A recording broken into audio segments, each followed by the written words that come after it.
we go.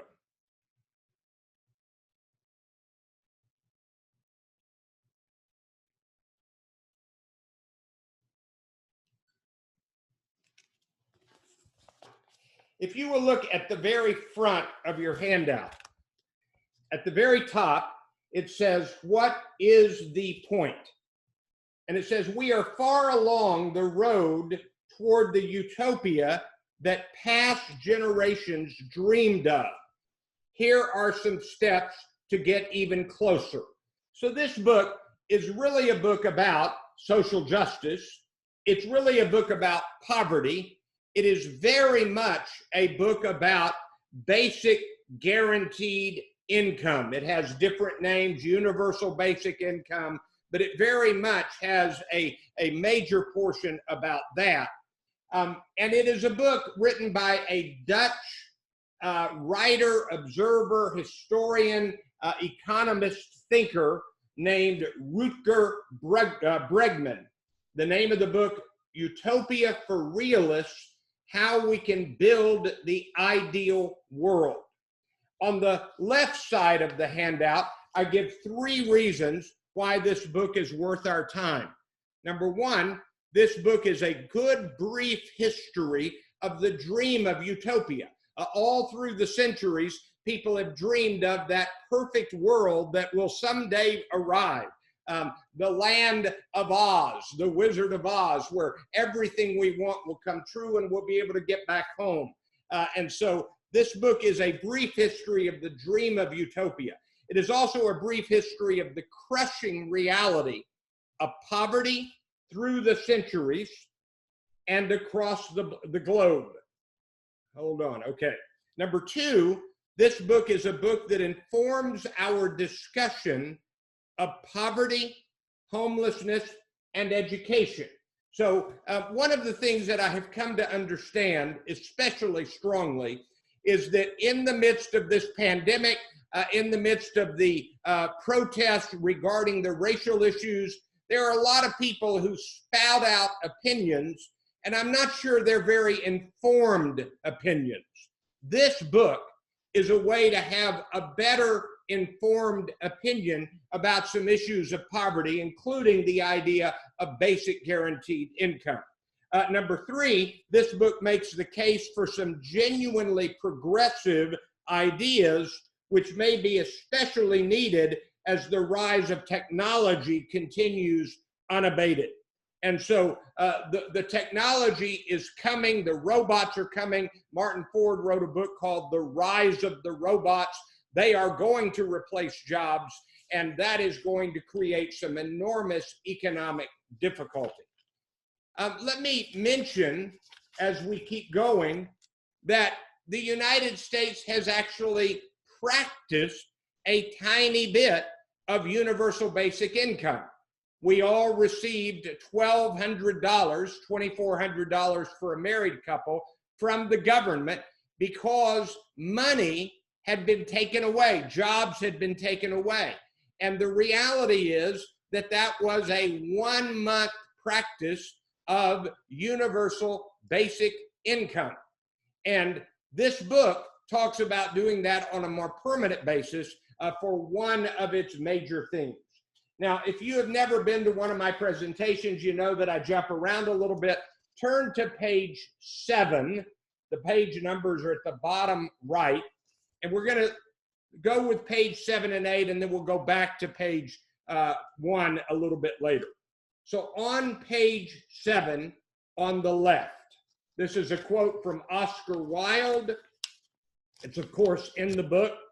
A map of the world that does not include utopia is not worth even glancing at, for it leaves out the one country at which humanity is always landing.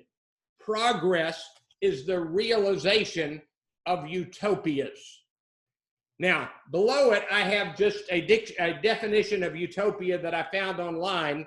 Utopia, an imagined place or state of things in which everything is perfect.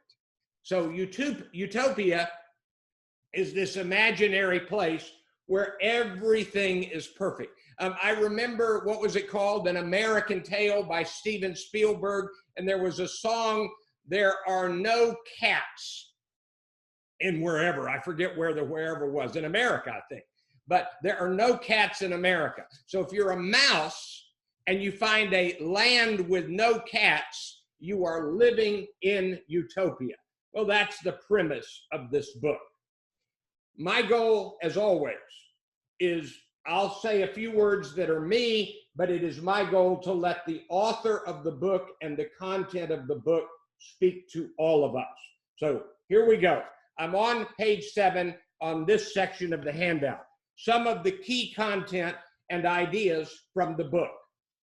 What is it that we want? What do we want? What is this idea that we might describe as utopia? Well, one of the items that we really want is true leisure time. We want our time to be from our own decisions. We want autonomy in the use of our time. And so here's a quote, leisure time, that would require a shorter work week. Here's a quote from Benjamin Franklin, American founding father Benjamin Franklin. When you see a portion of these items in italics, they're direct excerpts from the book. Benjamin Franklin had already predicted that 4 hours of work a day would eventually suffice. So his dream was working 4 hours a day.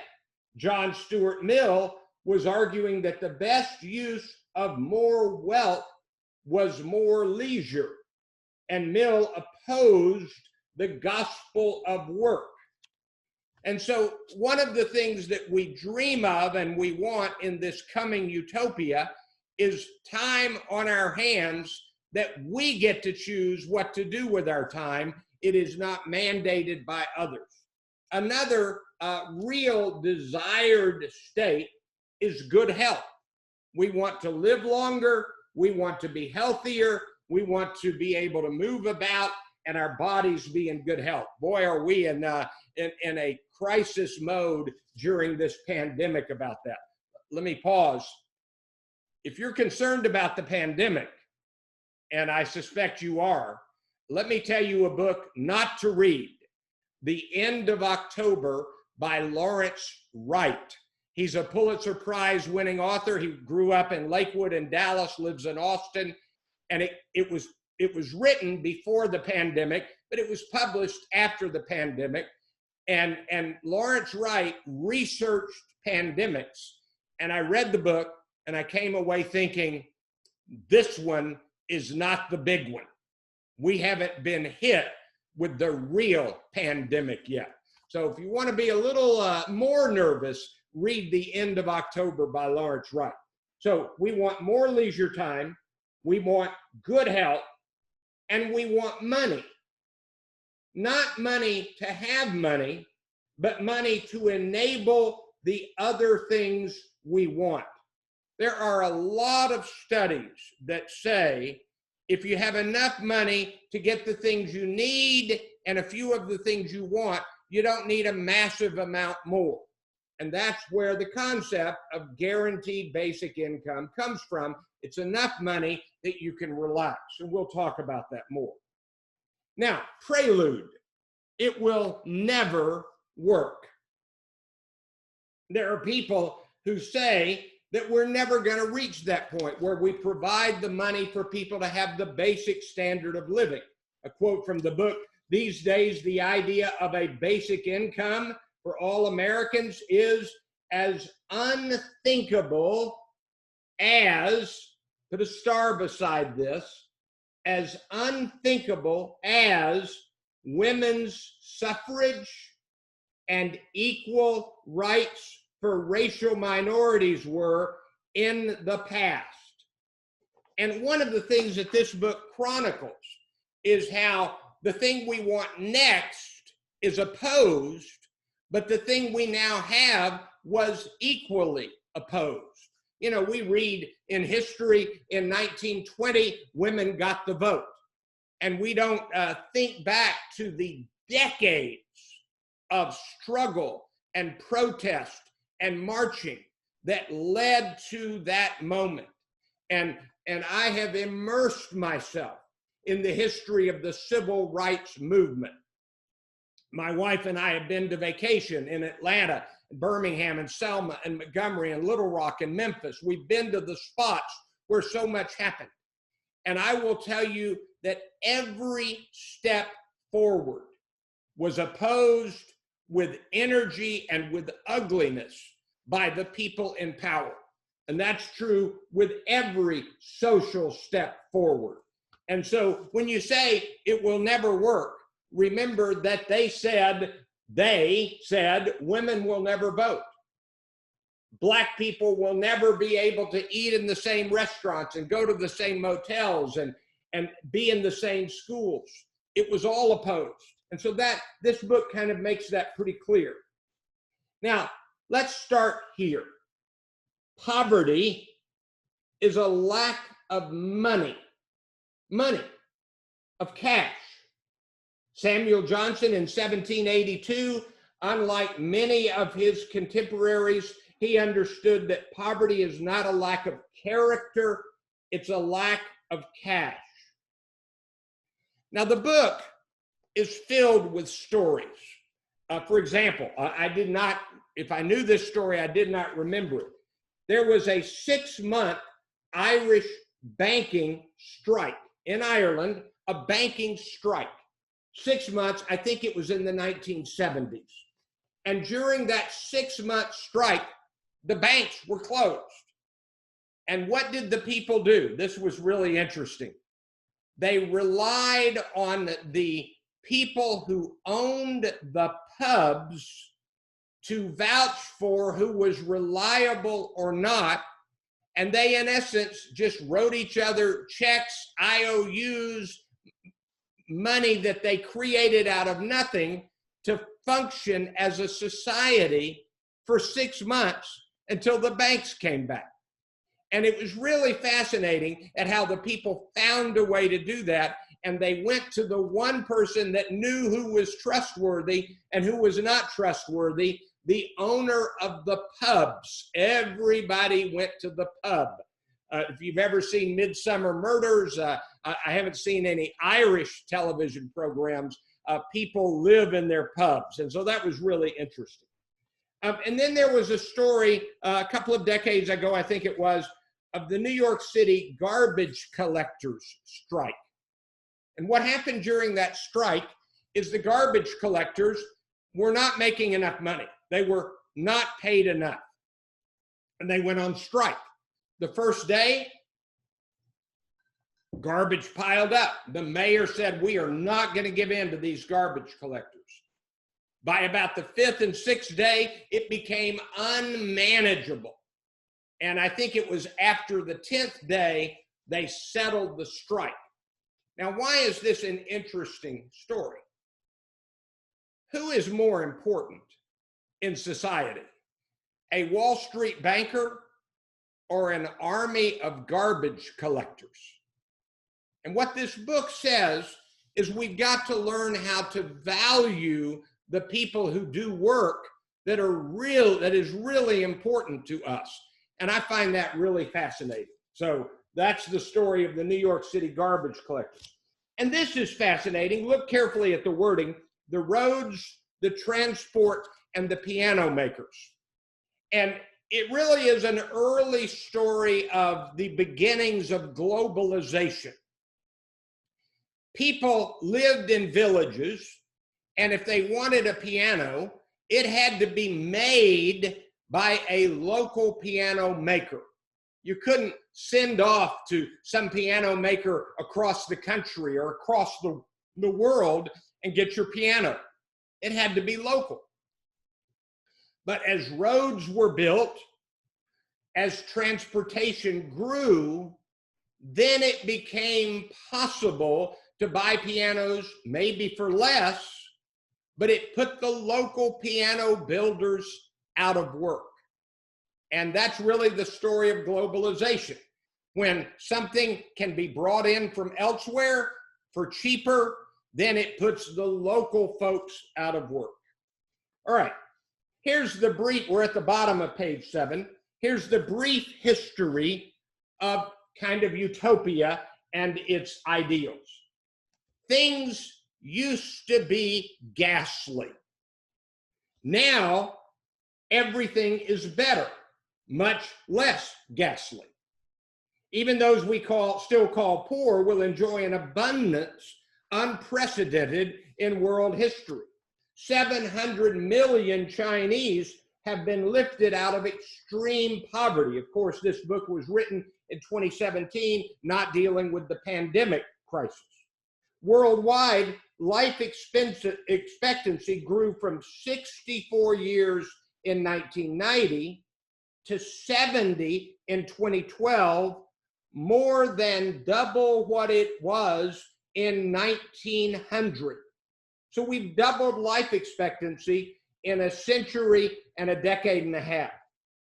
The worldwide vaccination rate for measles, for example, has jumped from 16% in 1980 to 85% today. For example, 50 years ago, 1 in 5 children died before reaching their 5th birthday. Today, 1 in 20. And so if you look at where we are and where we were, things are a lot better.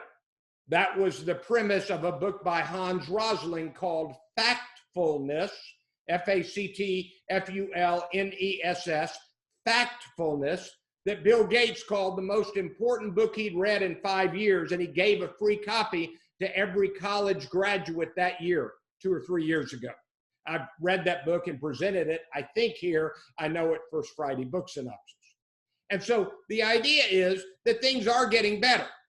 But notice the very last line, it's my wording, but it's what the book is about.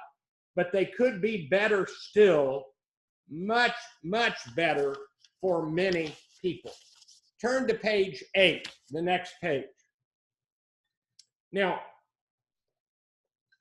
I read what this book said, and I went back to a memory that I had when I lived in a very wealthy neighborhood about 3 decades ago, around.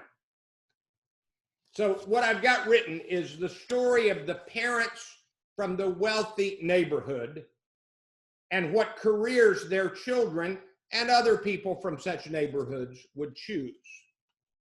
So let me tell you the story.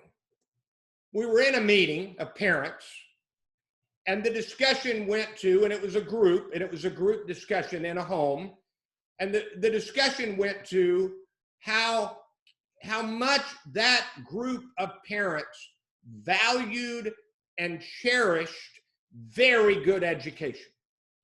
They said, we value education in this neighborhood. And I paused and I said, let me ask you a question. Which one of you, how many of you parents have encouraged your children to become teachers in elementary school or junior high school or high school? I just want to know how many of you have encouraged your children to major in education and become teachers at that level. And there was a silence. And what became clear was we value education, but we don't want our children doing those jobs. And that reveals that they only pretended to value education. Now that's my memory. Here are some excerpts from the book. The best minds of my generation are thinking about how to make people click ads, a former math whiz at Facebook recently lamented. We are throwing more and more of our resources, including the cream of our youth, into financial activities remote from the production of goods and services, into activities that generate high private rewards disproportionate to their social productivity. What do people do today? Notice this is not in italics, this is my comment. Well, today they move money around. That's what the book says. It spends a lot of time talking about it. The jobs that people pursue are in finance. And what does finance do? It literally moves money around. There's a quote in the book, I think I may or may not read it in my list in a few minutes, that says that not too many years ago, people bought stock and held it in the company that it was in, and they became owners of the company. Their stock meant something to them. And now the average stock purchase is traded away in a matter of 2 to 5 days. So we move money around, but we don't build those long-term relationships. And the last subpoint on this one, a study conducted at Harvard found that Reagan-era tax cuts sparked a mass career switch among the country's brightest minds, from teachers and engineers to bankers and accountants. And so we make our money by not making anything. And I plead guilty. I make money by reading books and tell people what's in them. I don't know that I manufacture anything that is worth manufacturing for people. But in the book, he describes how we have gone from the economy was based on agriculture. And so it was the farms people owned and the farms people worked on that was the foundation of the economy. Then we shifted to manufacturing. And now we are at finance. So look at this next point. If you really want to pursue this, it's worth reading this portion of the book. But it's the rise, the birth and rise of the economy. And what the book says is that before really World War II, maybe beginning in World War I, there was no such thing as the economy. There was no such number as gross domestic product. There was nobody in government trying to figure out how to make sense of the overall economy. And now, as you are well aware, GDP, gross domestic product, is the be-all and end-all of what seems to matter. And so the rise of the economy matched the rise of the complexity of the society, all of the interactions of money transfers and globalization and interdependence. Now, this story is breathtaking.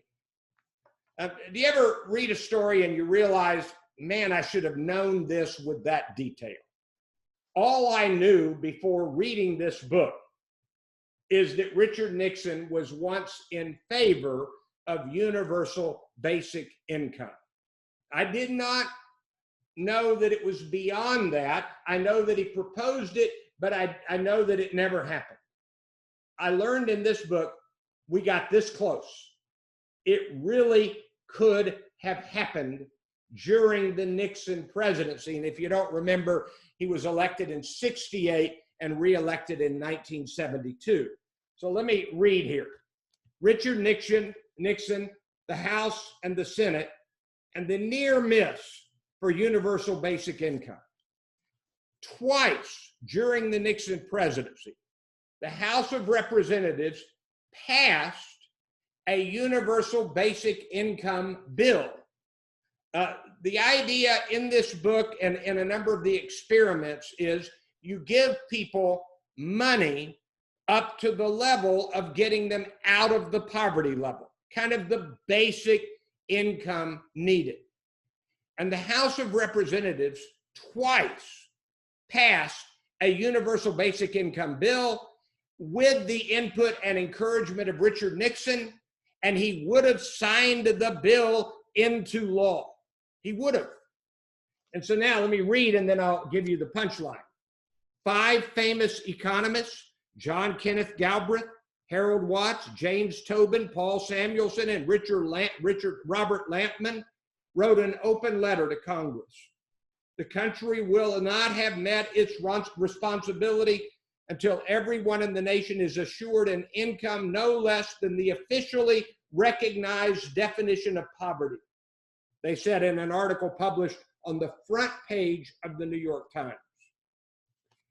The political right is afraid people will stop working, laments Professor Forget in Canada, and the left doesn't trust them to make their own choices. Had Nixon's plan gone ahead, the ramifications would have been huge. There are some economists that have run the numbers that if it had been passed, the overall GDP in the economy would be dramatically higher decades later because of that action. Here's what happened. Both times the Senate voted it down, and this is why they voted it down. The Republicans said it will make people lazy, and the Democrats said, we want a better bill. And so the Republicans opposed the premise, and the Democrats wanted more. And to use an old phrase, the best was the enemy of the good. So that's a real shame on that. All right. Now, put a star beside this next one, circle it. What drives us to seek utopia? And this book is clear that we are driven to seek utopia because of disappointment, discontent, dissatisfaction. Discontent, said Oscar Wilde, is the first step in the progress of a man or a nation. If you're happy with your circumstance, you don't care. But when you are unhappy with your circumstance, imagine the African Americans. I remember reading, I think it was the coach of the San Francisco Giants, who said, he's a white man, and he said, I've had black players who can stand up to any, big, strong football player on the field, just crater in the presence of a police officer. I mean, just in the presence. So their discontent is legitimate and real. And this book says, when you are discontented, then you want something better. So utopia sort of means more education, better health, more time to do what we please. And he writes clearly, and I've read this in many books through the years for urban engagement, beware of comparison. Don't say, well, look at how much money in America the poor have compared to the backwoods of third world countries or underdeveloped countries. The reality is that your poverty is impacted by the comparison of what is needed in the community in which you live. And beware of the danger of inequality. Okay, but shouldn't we be more concerned with equal opportunities than with equal wealth? The fact is they both matter.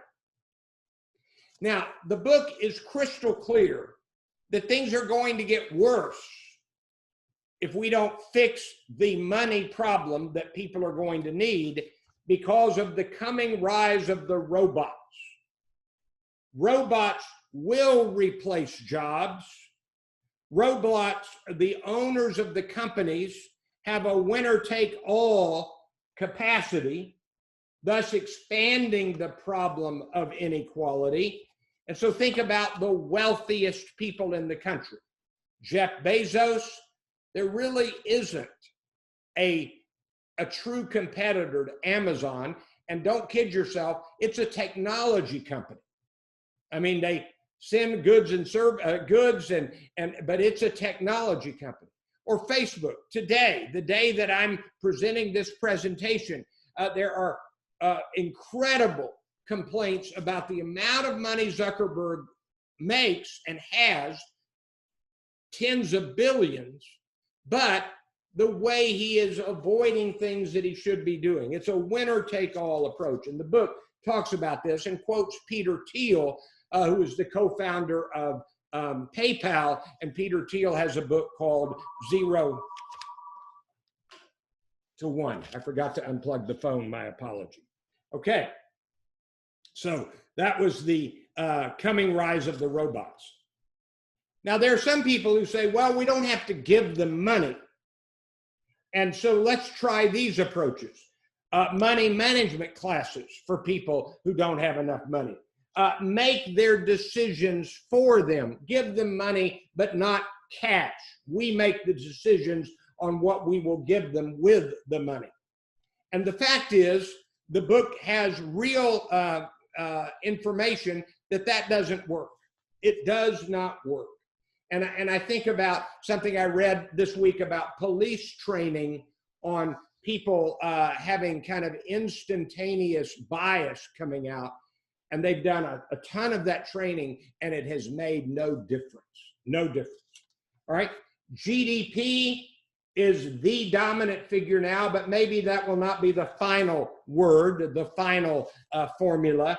The idea that the GDP still serves as an accurate gauge of social welfare is one of the most widespread myths of our times. Nations are wealthy in the past because of their agriculture, their manufacturing, their blank.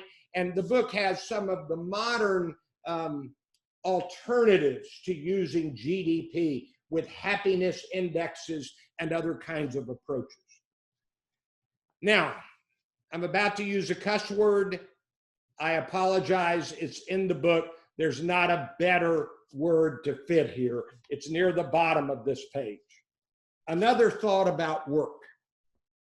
On the phenomenon of bullshit jobs.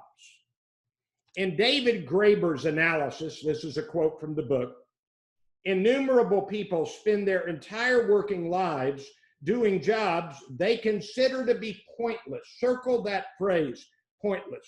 One of the real lessons of this book is that when you have leisure time, when technology takes over, where will you find your meaning? That's really important in this book. And so bullshit jobs, Graeber calls them, they're the jobs that even the people doing them admit are in essence superfluous. In a survey of 12,000 professionals by the Harvard Business Review, half said they felt their job had no meaning and significance, and an equal number were unable to relate to their company's mission. And so that leads to the bottom quote, the crisis for those who have much, it is a crisis of meaning when there's only one thing we lack, a reason to get out of bed in the morning. Turn to page, whatever the next page is, 9. According to Oscar Wilde, upon reaching the land of plenty, that's the imaginary utopian land, we should once more fix our gaze on the farthest horizon and rehoist the sails. Progress is the realization of utopias, he wrote, but the far horizon remains blank. All right, so that's the framework of the book. What would change the world? And he has some very specific suggestions. Number one, and strongest, but not actually really strongest, is basic income guarantee. There have been many experiments that indicate that giving people money works. Giving homeless people a home works. We've done a book on this. And I skipped over a line back here, the Eastern Band of Cherokee Indians and the equivalent of basic income. In the United States, some of the Native American tribes, due to casinos, all of the members of the tribe are receiving money. And in another way, totally different, in the state of Alaska, everybody is receiving money because of the oil revenues. And both of those have made a difference. And there was a town in Canada a few decades ago where they did an experiment and everybody got money. The book is filled with places where they've tried this. Crime goes down, education goes up, and work is not stopped. In other words, people don't become lazy. They actually work a little less. And part of that little less is to get more schooling and to stay home with newborn children.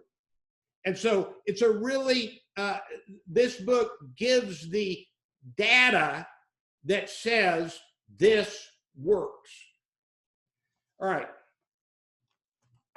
This one may be the controversial point of the book. I'm going to read what I've got, and then I'm going to just briefly comment on it.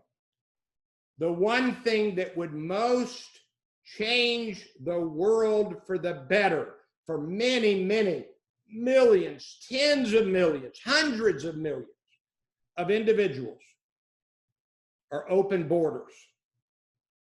Open borders would make the difference. And this is worth circling. It's a quote from the book. Why is more than 60% of your income dependent on the country where you just happen to have been born?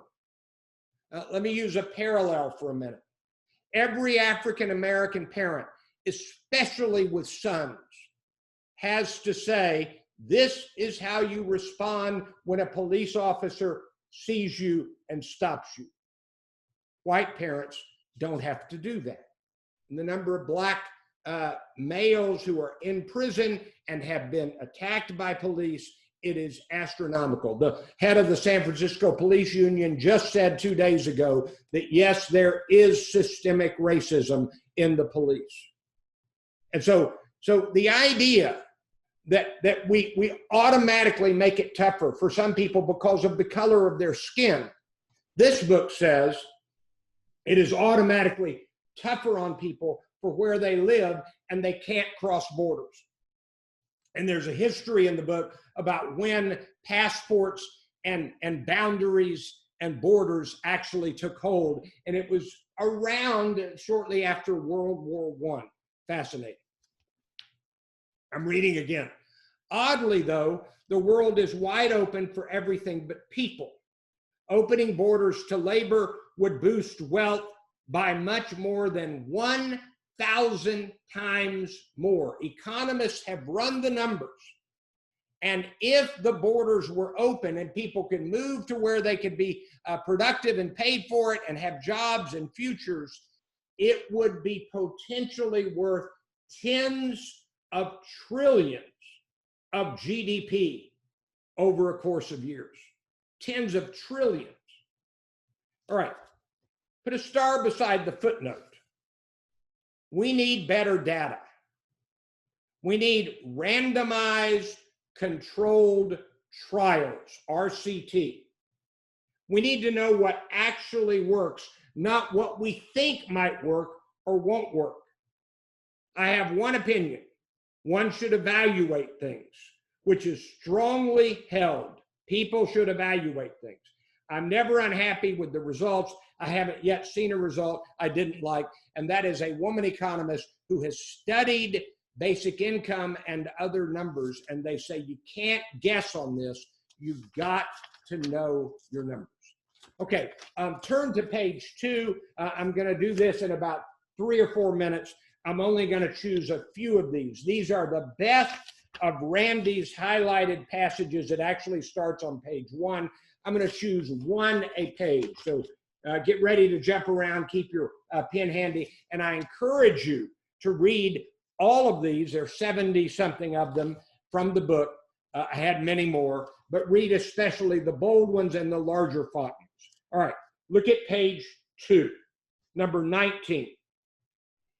In fact, the 21st century university resembles nothing so much as a factory, as do our hospitals, schools, and TV networks. What counts is achieving targets. Slowly but surely, quality is being replaced by quantity. Boy, that was really interesting. Number 21, in the US, where the cost of healthcare is the highest on the planet, the life expectancy for many is actually going down in the US. All right, turn to page 3. Number 28, regarding the basic income trial that was done. Researchers summed up these programs' benefits. Number 1, households did put the money to good use. Number 2, poverty did decline. And number 3, there can be diverse long-term benefits for income, health, and tax revenues. Literally, tax revenues go up over the long haul. And number 4, the programs cost less than the alternatives. There's actually a study in the book that says if you give people money by about their 15, 20 years after it's been given to them, they get their education, they get rolling, it's a break-even point, and then the government ends up with more in tax revenue. Same page, number 40. Frankly, there's almost no country on earth where the American dream is less likely to come true than the USA. All right, turn to page 4, number 54. Put 3 stars beside 54. Do not forget this. Had women never protested, they would never have gained the vote. Do you think men would have given the vote without decades of marches and protests? Had African Americans never rebelled, Jim Crow might still be the law of the land. You realize, don't you, that if the Confederacy had survived, it was not their plan to end slavery by 1920 or by 1950 or by 2020. If the Confederacy had survived, their intention, I'm not sure it would have lasted, but their intention was that slavery was permanent. This is a quote. That is the rightful place of, and they use the word Negro. Look up the Cornerstone speech. Okay, look at page 5, number 67. Personally, I'd prefer to do, number 67, personally, I'd prefer to do something that's genuinely useful, responded one stockbroker, but I couldn't handle the pay cut. And then turn to page 6, the last page of highlights. I'm going to read 2. Number 79, if we want to hold on to the blessings of technology, ultimately there's only one choice left, and that's redistribution, meaning we've got to take some of the profits and give money to the people, basic income. Massive redistribution of money, basic income, of time, a shorter working week, of taxation on capital instead of labor, and of course, of robots. And number 84, I wish I had time to give you my lecture from rhetoric on stasis. Research suggests that sudden shocks can work wonders. You don't end up changing until something dramatic happens and we have to change. Now turn to page 9, and at the bottom of the page, the very bottom, I have a link to the author's TED Talk, which is very popular, worth watching. But just above it, my lessons and takeaways. I've got 6. Number 1, poor people are poor because they don't have money. Thus, giving people money would really help them rise above poverty. Number 2, giving people money may in fact work and may truly be financially possible. And there are lots of people writing about this right now. Number 3, robots and automation are genuinely threats to jobs. Thus, giving people money may become a true across the spectrum necessity. Number 4, we may need to rethink the issue of crossing borders, that should be crossing borders, of the existence of borders themselves. Number 5, we may need to develop a widely accepted alternative to, even a replacement for, gross domestic product as the number we put everything on, GDP. And number 6, we need to think through and maybe change our view of which work and which workers we view with great respect. The New York City garbage collectors were valuable to that society. Utopia for results, how we can build the ideal world. I hope you found this useful. I'm pausing a second and unmuting everybody.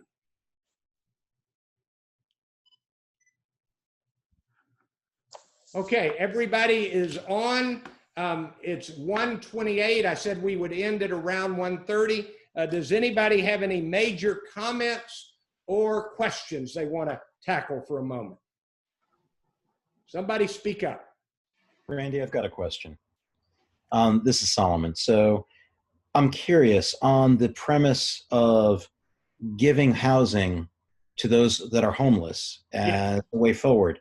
Did the book talk through anything associated with public housing projects? And I don't think there's a generally positive view associated with them, but that's just my perspective. So I'm just curious if there was data there.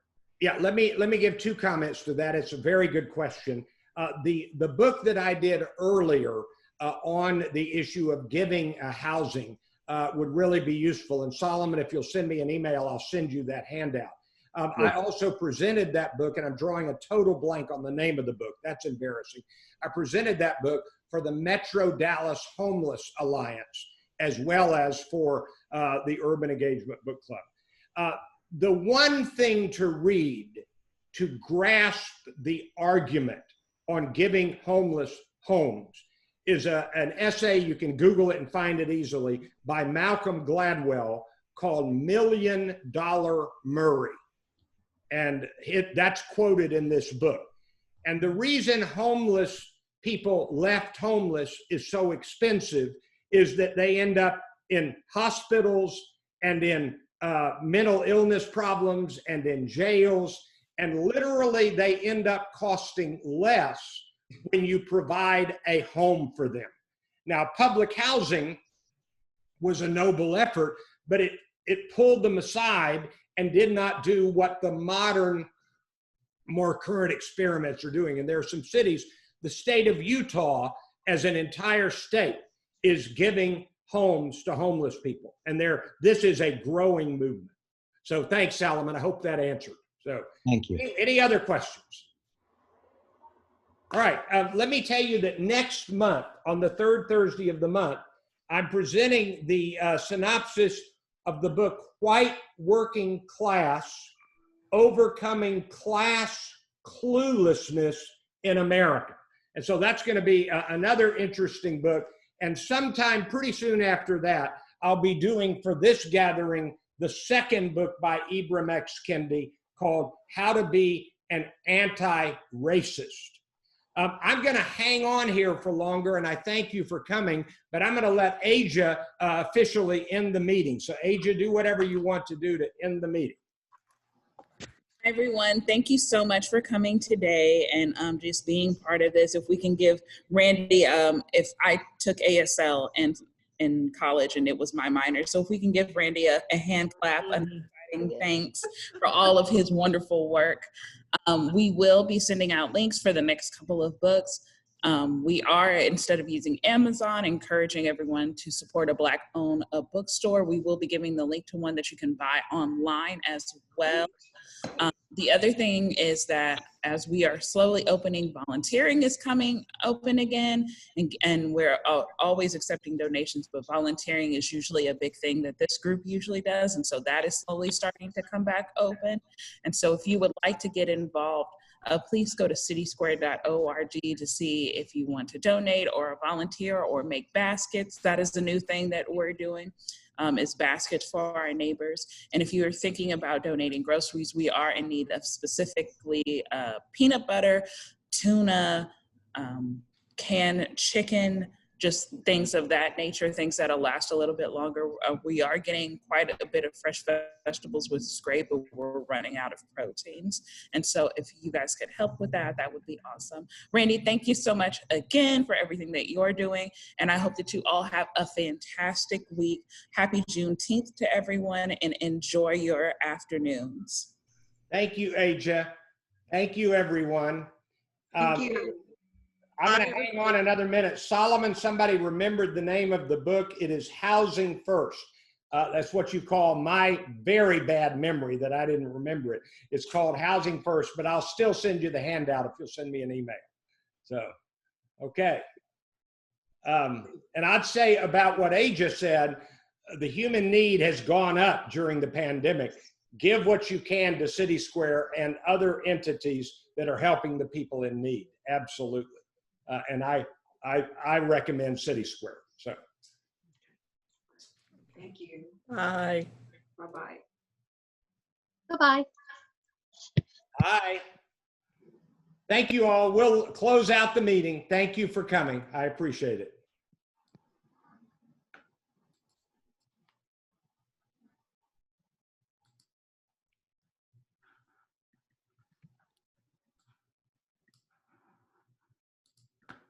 Randy, what email can we send you?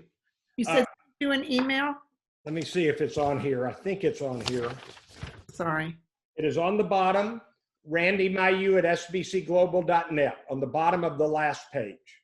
Wonderful. Thanks so much. I appreciate you. Do me a favor, put in the subject line something that makes me think you're not spamming me so that I'll recognize that it's a specific email. I get too many emails. Thanks. Okay. Thank you so much. I will do that. All right, bye-bye.